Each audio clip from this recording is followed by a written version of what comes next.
Всем привет! Меня зовут Вероника и добро пожаловать на мой канал. Сегодня очень важная для меня дата, как и для моей семьи. Сегодня ровно год, как мы живем в другой стране.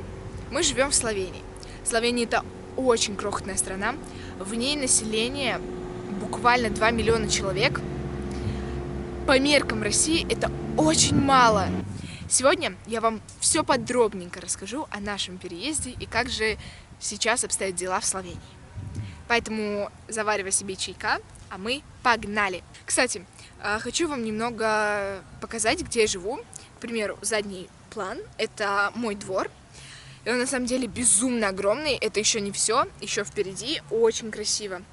И мне очень здесь нравится жить, потому что здесь страна, особенно мой двор, похож на Америку, ни на что не намекаю. Летом 2019 года я уже знала, что мои родители настроены серьезно, они уже смотрят здесь жилье, школы, уже начали учить язык.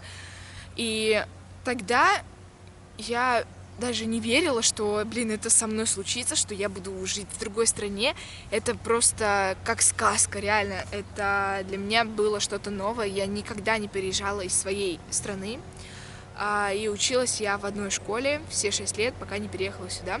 И для меня просто было вновь узнать, как это жить в другой стране. Я думала, раз мои родители уже смотрят летом варианты, где жить, уже подали документы. И я думала, что 1 сентября я пойду в школу в Словении. Но нам задержали документы, задержали ответ. И 1 сентября я пошла в российскую школу дальше учиться. Я не знала, сколько я еще буду учиться. Может быть, месяц, может быть, четверть. Но проучилась я в итоге дней 20 там. И мой план был, пока я не уеду, как можно больше проводить времени с друзьями. Я буквально каждый день гуляла, ходила в торговые центры со своими друзьями. И на одной из таких прогулок я рассказала своей подруге о том, что я переезжаю. Она очень сильно была удивлена, и она не верила этому. Но на следующий день уже об этом знала вся школа, все учителя, весь мой класс.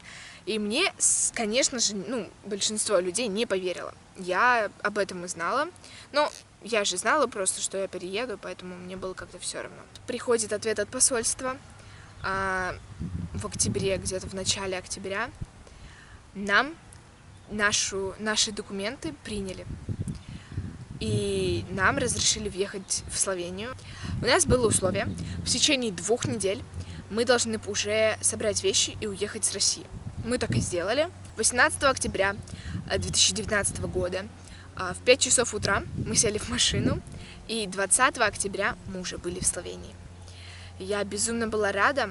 Мы приехали на школьные каникулы, и я пошла в школу со 2 четверти. И вот до школы остаются 2 недели.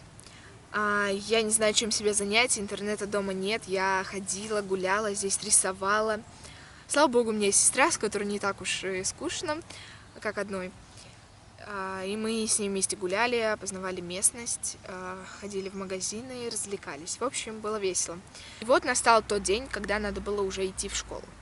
Мы встали пораньше, собрались, оделись, завтрак приготовили, поели и отправились в школу. Кстати, школа находится в деревне, это считается поселок. Там очень круто и мало учеников, мне это просто нравится. И меня встретила русская девочка, она провела экскурсию, потом я пошла в класс. Меня класс принял просто тепло, все учителя приняли тепло, другие классы меня встретили также тепло. Все было просто круто, и школы я вообще не волнуюсь. Сейчас я учусь в 8 классе в итальянской школе в Словении.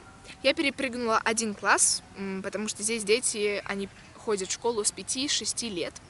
И у меня есть знакомая, она русская, пошла здесь с 1 класса в школу.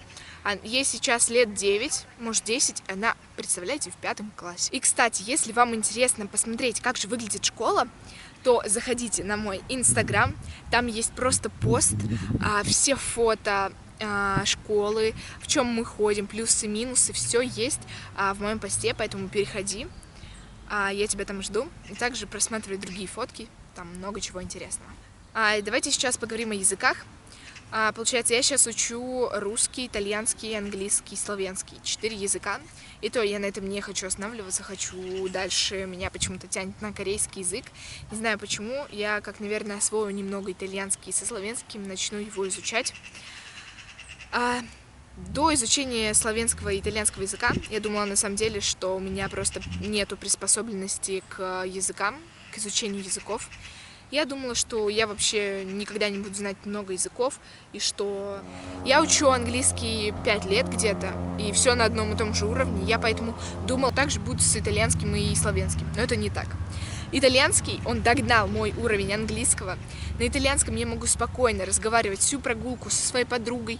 Мы можем обсуждать учителей, погоду, предметы. И я это реально могу сказать. Я на уроке могу объясняться, и это очень круто. И даже я знаю 3 времени. Там очень много времени в итальянском языке. И в этих 3 временах я лучше своих одноклассников. Я их знаю лучше. Ну, я просто могу поднять своих одноклассников.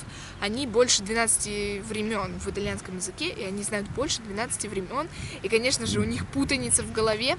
И я это прекрасно понимаю. Но я очень горда собой, что иногда я даже могу показать себя с высшей просто стороны, с лучшей стороны.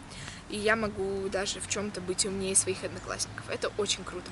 Мне в школе просто нравятся учителя.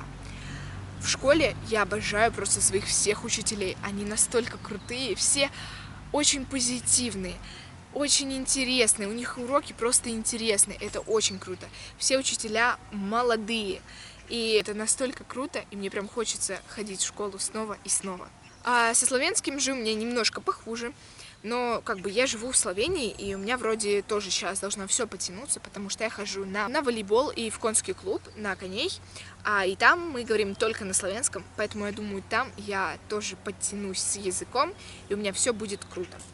Вот такие вот дела. Это было очень короткое видео, но тут вся, наверное, история. Я вам просто рассказала все очень подробно, но в кратком виде, в кратком содержании, чтобы вам было не скучно смотреть. Я не рассказывала ни про какие документы, которые подавать, потому что я сама в этом не знаю ничего. Мои родители также, мы все просто на свой риск и страх делали, и у нас все получилось. Поэтому если вам также что-то вам очень хочется сделать, просто делайте, забейте на всех, кто вам говорит нет. Знайте, что у вас есть только вы и только ваша мотивация. Если она у вас есть, то поверьте, вы свернете любые горы. Всем спасибо за просмотр. Мне было очень приятно с вами пообщаться. Следующие видео будут выходить очень часто, поэтому я не буду никуда пропадать. Для меня YouTube сейчас это просто большая мотивация. И я, наверное, никогда не остановлюсь. Поэтому всем спасибо, всем пока, всех люблю. До новых встреч!